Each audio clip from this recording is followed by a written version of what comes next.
நீங்கள் கோவத்தில் முரண்டு பிடிச்சிக்கிட்டு அப்படி போனால் எங்கே போவீங்க? சின்ன பிள்ளையா இருக்கப்ப வீட்டில் சண்டை போட்டுக்கிட்டு கோவம் வந்துருச்சு, எங்கே போவீங்க?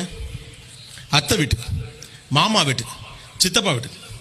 மாமா வீட்டுக்கு போனால் அந்த ஆளுக்கு போயிட்டு சிவகாசியில் சாத்துன்னா உங்கள் ஊரில் காராச்சேவெல்லாம் வாங்கி கொடுத்துட்டு சீனி சேவெல்லாம் வச்சுட்டு சைக்கிளில் 2 ரவுண்டு அடிச்சுட்டு முடிஞ்சால் ஈவினிங் சினிமாலாம் போயிட்டு நைட்டு 9:30 மணிக்கு அக்கா புருஷன் தூங்கின பிறகு கொண்டாந்து கொடுத்துட்டு அக்காவை திட்டிட்டு போவார். பிள்ளைய போட்டு அடிக்கிறே, நீங்களாம் நல்லா இருப்பீங்களா அப்படின்னு திட்டிவிட்டு போவார்.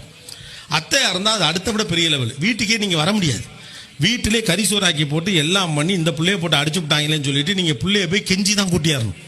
யார் உங்கள் வீட்டு பிள்ளையவே அவங்க அத்தைக்காரி வீட்டில் நீங்கள் கெஞ்சி தான் கூட்டு வரணும். சித்தப்பனா இருந்தால் கிடுக்கிடுன்னு சைக்கிள் எடுத்து நேராக வீட்டில் கூட்டிகிட்டு போய்ட்டு அது எப்படி பிள்ளை அடிக்கலான்னு, எப்படி அடிக்க போச்சு அப்படின்ட்டு அவங்க அண்ணன் காதில் போகிற மாதிரி அன்னிக்கிட்ட சத்தம் போட்டுட்டு அவனை விட்டுன்னு வெளியில் கூட்டிகிட்டு போவார். புலம்புவதற்கும் பேசுவதற்கும் ஒவ்வொன்றுக்கும் ஒவ்வொரு மாதிரியான ரிலேஷன்ஷிப் இருந்துச்சு இல்லையா? Partner in crime. மாமா கோயில் திருவிழாக்கு 10 மணிக்கு மேலே போகணும், அப்பா அலோவ் பண்ணல. யாரோட போவீங்க? மாமா தான் கூட்டு போவார். செலவுக்கு காசு இல்லை, ஸ்கூலுக்கு ஃபீஸ் கட்டணும், அப்பா சங்கடப்படுறான்னு தெரியும், சித்தப்பான தான் நம்ம போய் நிற்போம்.